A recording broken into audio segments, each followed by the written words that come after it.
The Voice Vista Podcast, venture by Pooja Prasoon. The voice vista venture by Pooja Prasoon आपका स्वागत करता है। Divine pathway a candid podcast show में एक आत्मा का सफर स्वामी श्री कंठानंद जी के साथ होस्ट राहुल ढोले के साथ हो रहे इन गहरे संवादों में स्पिरिचुअलिटी और प्रैक्टिकलिटी के संगम का अनुभव कीजिए और आंतरिक शक्ति की ओर अपने कदम बढ़ाइए। स्वामी जी जागृत नासिक, जागृत भारत, जागृत विश्व के संस्थापक हैं। उनका जीवन समाज को जागरूक करने और व्यक्ति के व्यक्तित्व को समृद्ध करने के लिए समर्पित है। तो चलिए सुनते हैं आज स्वामी जी को। Voice vista podcast venture by Pooja Prasoon मध्ये आपल्या सगळ्यांचं मी राहुल ढोले अगदी मनापासून स्वागत करतो। आणि आपला शो आहे ज्याचं नाव आहे डिव्हाइन पाथवेज। आणि आपले जे भक्ती मार्गा संदर्भात जे मार्गदर्शक आहेत, त्या प्रवासातले जे मार्गदर्शक आहेत ते नाशिकचे कर्मयोगी संन्यासी स्वामी श्री कंठानंद आपल्या सोबत आहेत। त्यांचं मी अगदी मनापासून स्वागत करतो। आणि मागच्या एपिसोडमध्ये आपण बघितलं होतं की भक्ती मार्गामध्ये काय समज आणि गैरसमज असतात आणि त्याचा नॉर्मल माणसांच्या आयुष्यावरती काय परिणाम होतो। आणि या एपिसोड मध्ये आपण बघणार आहोत की आपली जी भक्ती आहे ती बळकट करण्यासाठी आपण काय करू शकतो, याला आपण दैनंदिन किंवा डेली रुटीन मध्ये काय करू शकतो। तर स्वामीजींच्या परवानगीने मी आता सुरू करतो। आणि जो पहिला प्रश्न आहे की सकाळी सकाळी अशा कोणत्या गोष्टी आहेत की ज्या केल्यामुळे दिवसभर आपलं जे माइंड आहे तर ते भक्तिमय राहील किंवा ती भावना आपल्या मनामध्ये सतत दिवसभर जागृत राहील। बरोबर। सकाळी उठल्यानंतर एकतर बिछाण्यावरच काही वेळ स्थिर राहायचं। जसं मी सुरुवातीला सांगितलेलं आहे की एक नॉर्मल ब्रीदिंग करायचं, लगेच बेडवरून खाली उतरायचं नाही, पाय खाली नाही, ज्यांना पाय खाली नाही ठेवायचे। आणि ज्यांच्याकडे मंत्रांची सोय आहे, ज्यांच्याकडे मंत्र आहे, मी हे सर्वांसाठी बोलतो आहे। त्यांच्या काही घरामधल्या काही परंपरा असतील आणि परंपरेने जे करत असतील त्यांनी ते तर करतच राहावं। पण मी जे बोलतोय अगदी जे नवशिके आहेत, ज्यांना याचा काही स्पर्श नाही आहे, त्यांना ज्यांना खूप काही माहिती नाहीये, मी खूप बेसिक गोष्टी सांगतो। आणि याच्यामध्ये खूप ज्याला म्हणतात नियम वगैरे याची इन्व्हॉल्वमेंट नाही आहे। आणि ही अगदी प्राथमिक गोष्टी मी सांगतोय तुमच्या समोर की उठल्यानंतर बेडवरच शांत बसून राहायचं। मी प्राणायामाविषयी बोलत नाही आणि त्याचा काही कुणी आजारी आहे त्याच्यासाठी काही प्राणायाम सांगितले पाहिजे तशातलाही भाग नाहीये। एकदम नॉर्मल व्यक्ती आहे, कोणीही असो, उठल्यानंतर शांत बसून राहायचं। अपेक्षा एवढीच आहे की पाठ सरळ असली पाहिजे, शक्य असेल तर। ज्यांना काही बॅक पेन वगैरे असेल त्यांनी बॅक रेस्ट घ्यावा, शांतपणे बसून राहायचं आणि एक नॉर्मल ब्रीदिंग करा। श्वास घ्या, श्वासोच्छ्वास होऊ देऊ नका। घेणं प्रयत्नपूर्वक, प्रयत्न नाही म्हणत आहे मी, एफर्टलेसली श्वास हा एफर्टलेसच असतो। हो, आपण फक्त त्याच्याकडे लक्ष द्या, फक्त लक्ष द्या। काय होतं की ज्याला आपण टेकन फॉर ग्रँटेड म्हणतो ना, निसर्गाने आम्हाला इतकं भरभरून दिलेलं आहे की आम्हाला आम्ही गृहीत धरून चालतो। बरोबर, याचा उल्लेख केला ना, तुझे आहे तुझं पाशी परी जागा चुकलाशी। आमची जागा चुकलेली आहे, बाकी काहीही झालेलं नाहीये, सर्व काही आहे। तुम्हाला स्वतः काही करायची गरज नाही, तुम्हाला झाडं लावण्याची गरज नाहीये, झाडं तोडणं बंद करा। नदी स्वच्छ करण्याची गरज नाहीये, नदी दूषित करू नका, तुम्ही काहीच करू नका। 150 वर्षामध्ये मनुष्याने अहंकारापोटी अग्रेसिव्ह होऊन खूप काही करण्याचा प्रयत्न केला आणि निसर्गाचा ऱ्हास केला। आपल्याला निसर्गाशी एक व्हायचं आहे, निसर्गाचा भक्त व्हायचा आहे, स्वतःचा भक्त व्हायचा आहे, आत्मभक्त व्हायचा आहे। तर आता कृती सांगायची झाली तर सकाळी उठल्यानंतर शांतपणे बसायचं, नॉर्मल ब्रीदिंग करायचं। मी ब्रीदिंग करतो आहे त्याच्यावर लक्ष द्यायचं, एफर्ट्स नाही म्हणत आहे। खूप संथ गतीने पूर्णपणे श्वास आतमध्ये घ्यायचा, आवाज न करता श्वास बाहेर सोडायचा, आवाज न करता श्वास आतमध्ये घ्यायचा।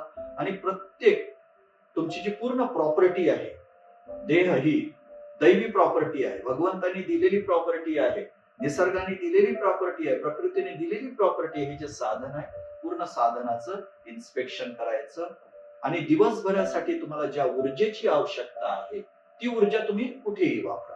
तुम्ही तुमच्या व्यवसायामध्ये वापरू शकता, ती वापरालच ती. तुमचा जो काही व्यवसाय असेल त्या व्यवसायामध्ये ती संत ऊर्जा सत म्हणजे एक्झिस्टन्स, अस्तित्व. सत म्हणजे एक्झिस्टन्स. आणि ज्याच्या जीवनामध्ये सत आहे तो संत.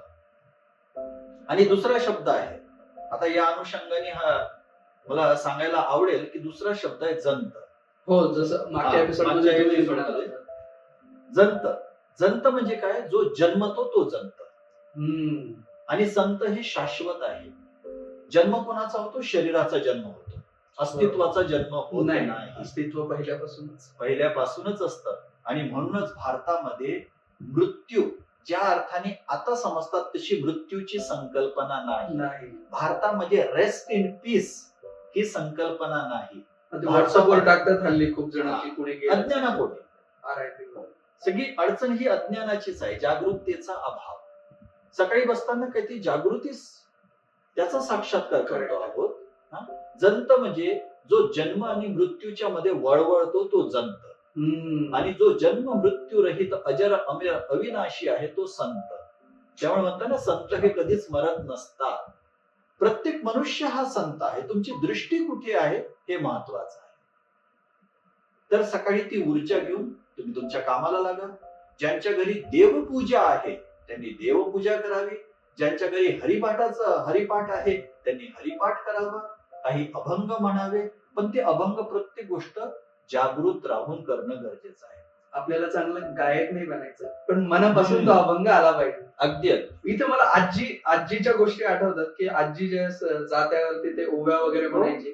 काही खूप चांगला आवाज वगैरे नाही, पण ते अगदी बसल्या बसल्या ते पण ते इतकं छान वाटायचं ना. छान वाटायचं. आणि ते इतकं मनापासून असायचं ना की आजी विसरून जायची की पोरं खेळतायत, हे करतायत वगैरे. तिचं आपलं ते जातं चालूच. म्हणायला किती कष्टाचं काम आहे ते जात्यावर नुसतं इतक्या वेळ. फक्त आजकाल कोणी थोड्या वेळ बसून दाखवा एका ठिकाणी आणि त्याच्यात तुम्हाला ते टाकायचंय, त्याच्यात ते जातं चालू आणि त्याच चालीवरती ते ओव्या सुद्धा. मी एका गोष्टीकडे संकेत करतो. तुम्ही काय म्हणालात? मुलं खेळतायत. हो, मुलं खेळत नाही, मुलांवर संस्कार होत आहे. क्या बात आहे, क्या बात. मी अभंग पाठ केले नाही, अभंग कानावर पडले. हो, भारतीय समाजाची अनादी काळापासून म्हणजे तो मॅकॉले नावाचा राक्षस येण्यापर्यंत भारताची रचना अशी होती की आम्हाला शिकण्याची गरज नव्हती, आपोआप शिकल्या जायचं.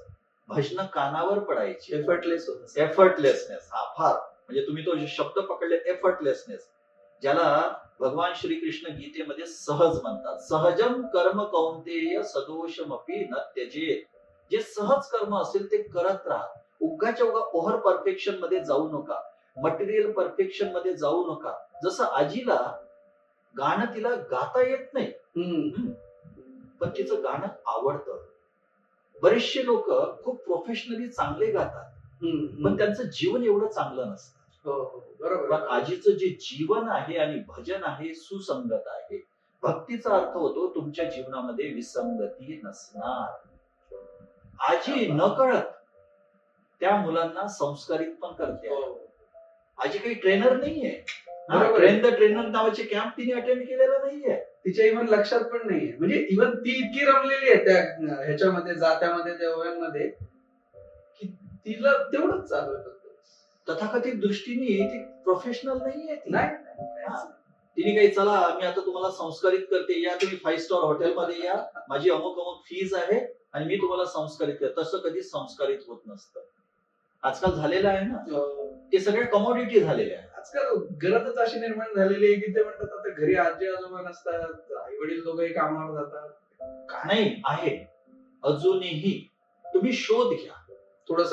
तुम्ही पहिल्या एपिसोड मध्ये पण तुम्ही शोध घ्या, तुम्हाला मिळेल. प्रश्न विचारा, तुम्हाला उत्तर मी थोडं वेगळ्या प्रकारचं एक उदाहरण देऊ का? हा, चालेल ना, चालेल. शोध घेण्यामध्ये ना जे ऍडिक्टिव्ह असतात, जे ड्रग ऍडिक्ट असतात, ते फार एक्सपर्ट असतात. ते कुठूनही शोधून काढतात. बरोबर. म्हणजे काय म्हणतो की ते आपण त्या निगेटिव्हिटीकडे जात नाही. उदाहरण जे आहे ते अतिशय चपखल आहे. आमच्या शोध तीव्रताच नाही आहे. ते काय म्हणतात ते, आता जसं मला सिनेमा वगैरे मी प्रचंड बघायचो, पुस्तक वगैरे प्रचंड वाचायचो. मग एखादं पुस्तक नाहीये मग याच्याकडे जा त्याच्याकडे जा, या दुकानात मिळतंय का बघ, त्या दुकानात. आता मृत्युंजयचं तुम्हालाही माहितीये की बऱ्याचदा असं होतं की मृत्युंजय एखाद्याकडे दिलं की तिथून ते वापस यायला फार वेळ लागतो, मग कधीतरी बाहेर त्याचं कधी वाचन होईल वगैरे. तर पण माणूस ते पुस्तक शोधून काढतो कुठून नाही आणि मग ते वाचायला सुरुवात करतो. तसं ते होतं, तुम्ही म्हणता ते अगदी परफेक्ट आहे की तुम्ही जर ती गोष्ट तेवढ्या इंटेन्सिटीने शोधली तर तुम्हाला ती सापडेल. मी कॉलेजच्या मुलांना सिनेमा समजावून सांगत असतो. हा. मग मुलं म्हणतात असं असं आहे त्या सिनेमामध्ये. सिनेमे बघा, भक्तिभावाने बघा, मनापासून पुस्तक वाचा, तेवढं. भक्तिभावाने बघा. पॉल कॉलेची द अल्केमिस्ट नावाची हो. कादंबरी आहे. हो हो. If you desire something from the bottom of your तुम्हाला- heart, entire universe conspires to get that thing or object. Exactly. चाहो तो सही. ती पहिली स्टेपच घेत नाहीत आपण. घेतच नाही. क्लॅरिटीच नाहीये. जसं तुम्ही वपू काळेंच्या वडिलांचं उदाहरण दिलं, तर मग वपू काळे काय म्हणतात की पैसा कमवणं. याच्या इतकं व्हिडिओ करत ते दुसरं कुठलं असू शकत नाही. पण कशासाठी पैसा कमवायचा आहे? हेच घर गाडी पाणी पोट पाणी ते. पोटा पाण्यासाठी ना. जनरली काय म्हणतात की पोटा पाण्यासाठी. अहो, एकनाथ महाराज म्हणतात की सकळ विश्वाचा करी तो सांभाळ, तुझं मोकलीला ऐसे नाही. काही नाही. अरे तू आहे किती छटाकभर, हा, तुला लागतं किती, हा? तुझ्या गरजा काय? स्वामीजी एवढं मोठं आकाश बरोबर. त्याच्यात एक छोटासा भाग पृथ्वी, बरं. त्याच्यात कुठेतरी त्या खंडामध्ये एक आशिया खंड, त्यात कुठेतरी एक भारत देश, त्याच्यात कुठेतरी एक महाराष्ट्र, त्यात कुठल्या तरी एका ठिकाणी जिल्ह्यातल्या कुठल्या तरी तालुक्यातल्या एखाद्या गावात आपण राहतो. हे किती मोठं आहे आणि आम्हाला हवी असते 1200 स्क्वेअर फीट जागा घरासाठी, तेवढ्या स्क्वेअर फीटचा फ्लॅट, आणि त्याच्यासाठी माणूस आयुष्य घालतो. जी घालवण्याची त्याबद्दल गरज नव्हती. आणि नंतर लक्षात येतं की ह्याच्यासाठी मी काय काय सोडलंय. म्हणजे तिथे येऊन ते रेग्रेशन होतं की मुलं आता नीट वागवत नाहीयेत, आता मी तो त्यांच्यासाठी घेतलं होतं की त्यांना जास्त त्रास होऊ नये म्हणून वगैरे. अशी किती उदाहरणं सांगतात. आणि त्याच्यातल्या तुम्ही जे म्हणतात ना की छोटा आहे, आपण एवढं ह्याच्यात आहेत आणि त्याच्यातही कशाचा इगो कशाचं काय. तुम्ही जो ह्याचं जे मगाशी तुम्ही उदाहरण दिलं ना, म्हणजे ते असं वाटतं की अरे ते ऑटोमॅटिक एफर्टलेसली होत होतं ते. तुम्ही आता तुम्हाला ते म्हणजे आता भेटत नाहीये ते. एक इंग्रजीमध्ये खूप सुंदर वाक्य आहे, एका संतांचं वाक्य आहे की the fowls of the air they sow not, they reap not, they gather not, still their heavenly father feeded them. आकाशातले पक्षी काय करतात? त्यांचं होर्डिंग आहे का? बॅलन्स आहे? त्याच्याकडे कोणाचं लक्ष नाही. त्यांचं जीवन विकृत केलं ते मनुष्यानी केलेलं आहे. बरोबर बरोबर. त्यांनी स्वतःचं जीवन विकृत नाही केलं. ते खूप सुसंस्कृत पद्धतीने जगत होते. सुसंस्कृत पद्धतीने जगणं म्हणजे काय? ज्यावेळेस तुमचं जीवन सत्यावर अधिष्ठित असतं, त्यावेळेस जीवनामध्ये ज्या कृती आहे, सत्याचा आधार घेऊन ज्या कृती होतात, त्याच्यातून जन्माला येते ती संस्कृती. आणि आतमध्ये विकृती असले तर संस्कृती राहत नाही, ती विकृती जन्माला येते. हे वारंवार खूप तळमळीने सांगावंसं वाटतं, कारण की येणाऱ्या पिढीसाठी हे फार घातक ठरणार आहे. म्हणजे मी वारंवार सांगत असतो की फूड इंडस्ट्री तिथपर्यंत हे करप्शन पोहोचलेलं हो, आहे. म्हणजे जिथं अगदी आपण खातोय, म्हणजे फार सगळ्या गोष्टी इंटेकच जिथून आहे तिथपर्यंत हे झालेलं आहे. म्हणजे असं बघण्यात येतं की जे पनीर आहे त्या पनीर मध्ये हो, ते- पाम ऑइल आणि वॉशिंग पावडर मिक्स केलं जातं. मग कशासाठी हे सर्व कशासाठी चाललेलं आहे? 1000 कोटी जरी कमावले पण स्वतःचं अस्तित्वच धोक्यात आलं. आणि मला असं वाटतं की कर्मसिद्धांत हे सांगतो की असं नाही की जे हे लोक करतात त्यांना त्याचं फळ नाही भेटणार. ते कुठे ना कुठे ते फेडावं लागतंच त्यांना ते. आणि विविध आपल्याकडे तरी माझ्याकडे असंख्य उदाहरणं आहेत. संकल्पना आहे. पण उदाहरणं मला इथे देता नाही, येणार बरोबर, नाही. मी समजू शकतो. तुम्हाला उदाहरणं सांगतो, पण असंख्य उदाहरणं आहेत. ते शेवटी तुम्हाला काय म्हणतो त्याला, ते भोगूनच जाणार, ते चुकणार नाही. त्या क्षणापासूनच सुरुवात होते त्याची. अवघड आहे.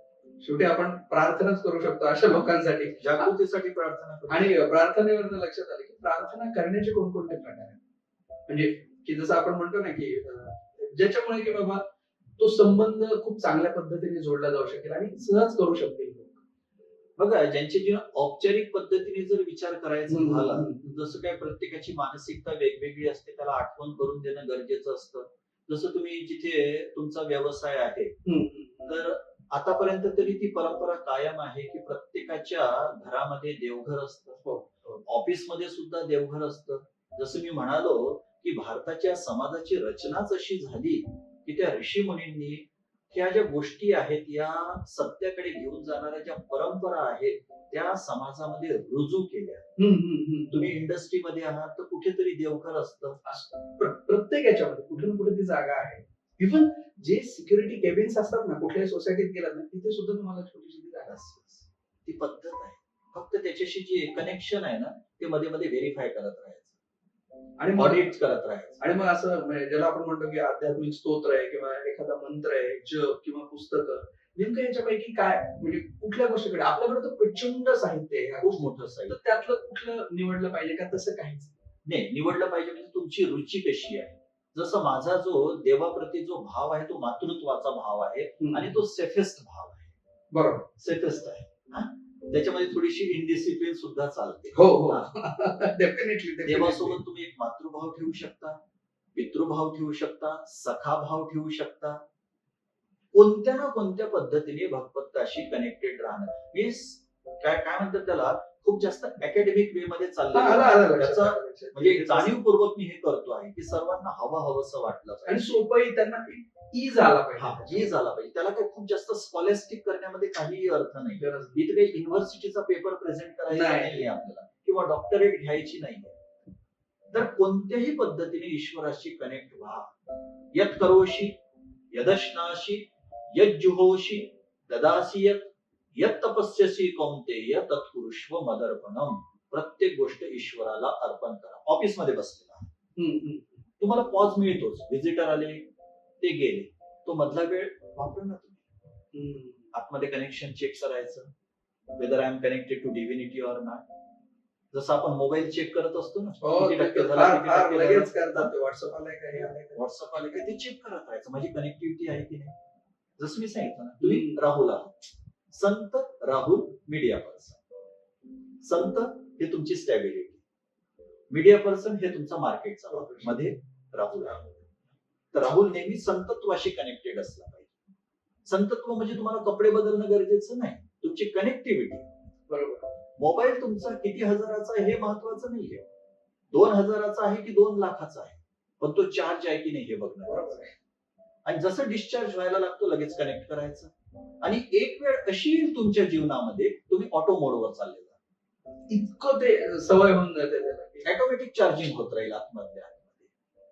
तर एक एक क्षण जो आहे, यत करोशी, जसं भगवान श्रीकृष्णाने सांगितलं की यत करोशी, जे काही कर्म करतात ते ईश्वराला अर्पण करायचं. कृष्णार्पणमस्तु. कृष्णार्पणमस्तु, शिवार्पणमस्तु, दुर्गार्पणमस्तु, राष्ट्रार्पणमस्तु, रामार्पणमस्तु, रामकृष्णार्पणमस्तु, शिवार्पणमस्तु.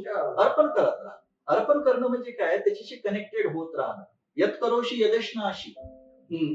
जेवताना बघा, जेवताना आपण लगेच त्या ताटावर तुटून पडत नाही, त्याच्या अगोदर एक स्थिरता निर्माण करतो. त्याच्यामधला जो पोषक भाग काय आहे, अपोषक भाग आहे, म्हणजे त्याचं अनालिसिस होत असतं एक प्रकारे. बरोबर ना. वदनी कवळ घेता नाम घ्या श्रीहरीचे, सहज हवन होते फुकाचे. हा, सहज हवन आहे. जीवन करी जीवित्वा, अन्न हे पूर्ण ब्रह्म, हे पूर्ण ब्रह्म आहे. उदर भरण नव्हे, मिड्युकर गोल आहे, फक्त उदर भरण म्हणजे यज्ञ कर्म. You are connected to that divinity. यत करोशी यदश्नाशी यज्जुहोशी. तुम्ही काही हवन करता आहात, ते अर्पण करा ईश्वराला. यत तपस्यसी, जीवनामध्ये जो काही ताप सहन करावा लागतो, ताप जो आहे ना, तुम्हाला सिद्ध करत असतो. जी लाटलेली पोळी, तिला ज्यावेळेस आपण तापवतो ती सिद्ध होते. त्यानंतरच ते निगेटिव्ह एलिमेंट नाहीये.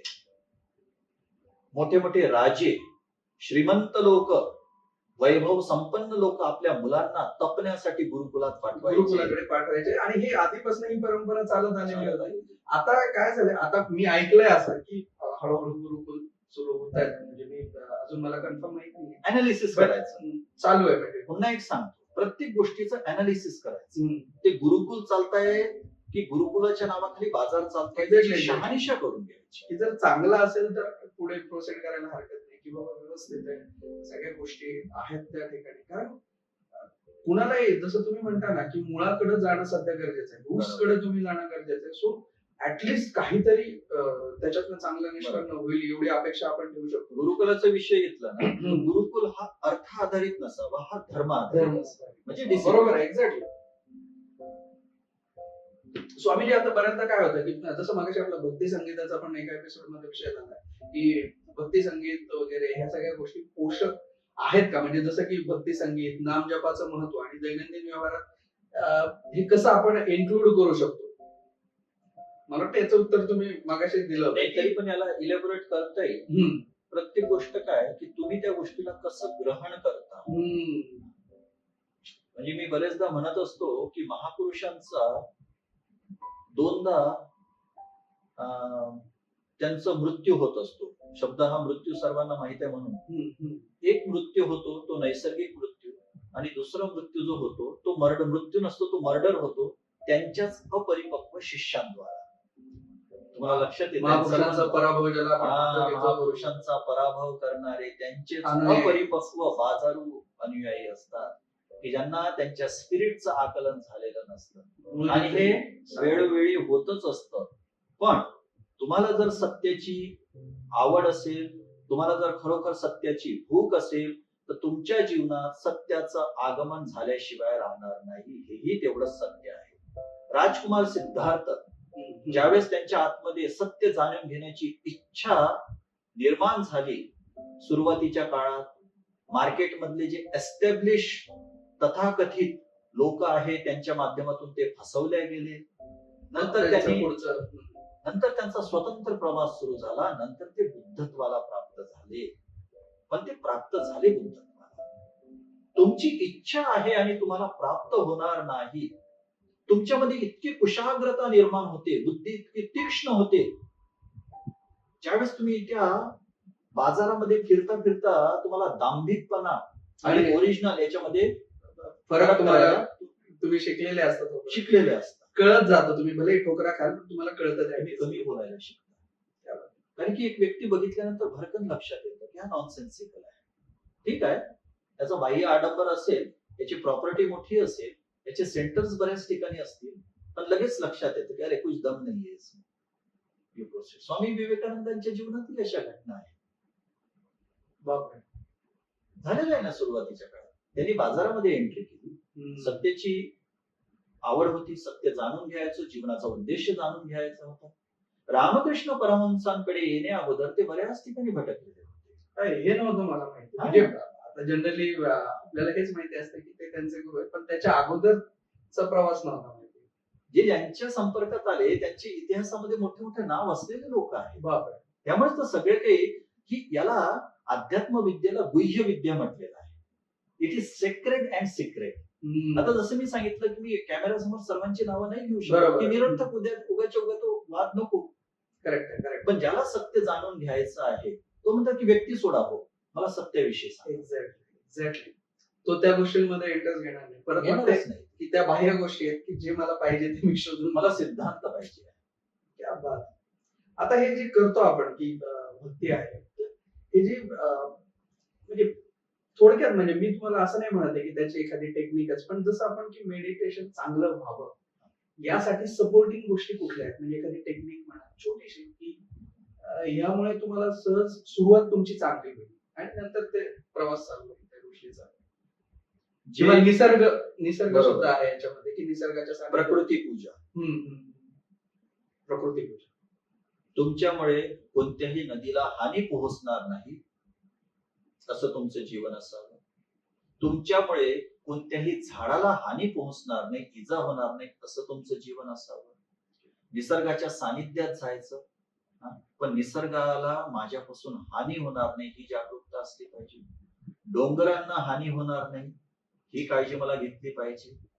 पृथ्वी तत्व माझ्यामुळे ते दुःखी होणार नाही याची मला काळजी घेतली पाहिजे.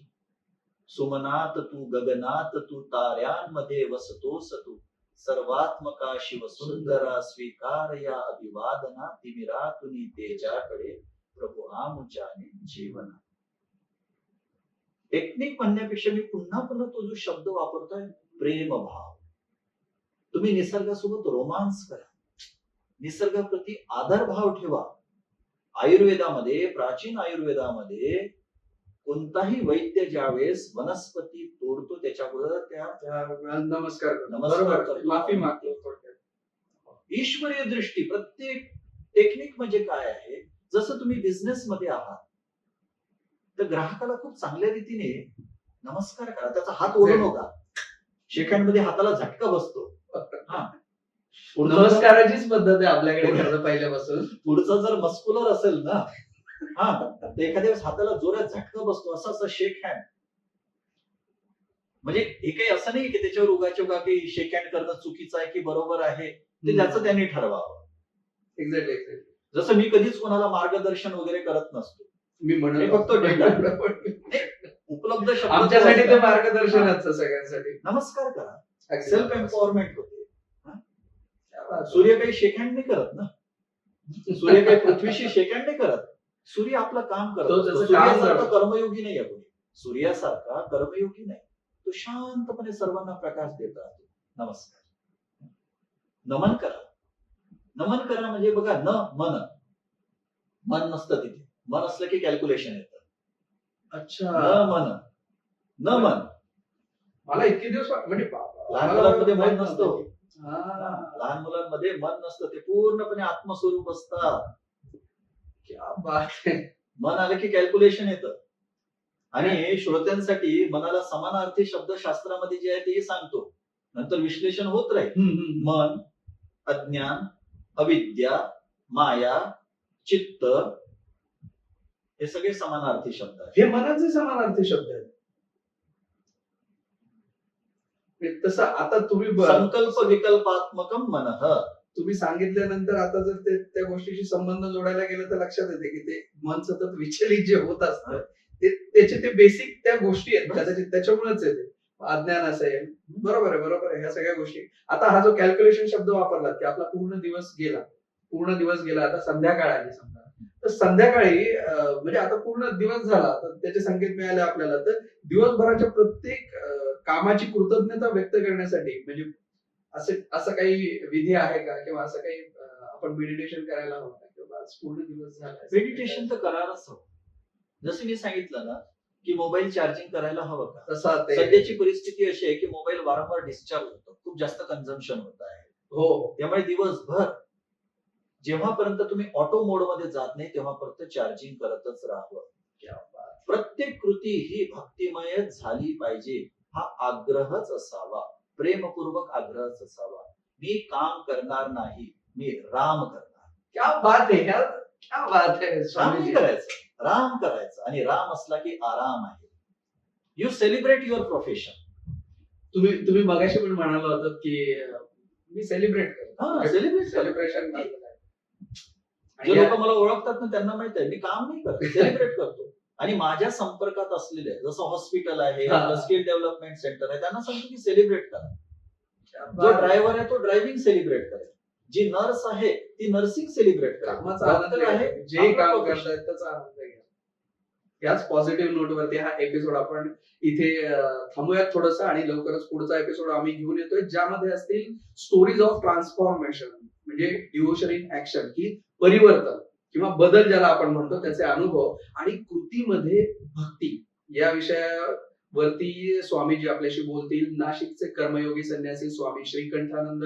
आणि आता हा एपिसोड आम्ही इथे संपवतो आहोत. तुम्ही बघत आहात व्हॉइस विस्टा व्हेंचर बाय पूजा प्रसून, आणि आपल्या शोचं नाव आहे डिव्हाइन पाथवेज. तुमचे सगळ्यांचे रिस्पॉन्सेस आम्हाला मिळत आहेत. तुम्ही पाठवलेले प्रश्न सुद्धा आता तुम्हाला इथे या ठिकाणी दिसलेले असतील की आम्ही घेतलेले आहेत, आणि इथून पुढे सुद्धा तुमचा प्रतिसाद जो आहे तो आमच्याकडे असाच येऊ देत. त्याबद्दल खूप मनापासून धन्यवाद. लवकरच भेटूयात पुढच्या एपिसोड मध्ये. तोपर्यंत आपला दिवस शुभ असेल. Thank you for tuning into the voice vista podcast. आप और भी इंटरेस्टिंग शो सुन सकते हैं thevoicevista.in पर. ये शो कॉन्सेप्चुअलाइज किया है पूजा प्रसून ने, प्रोड्यूस किया है द वॉइस विस्टा ने.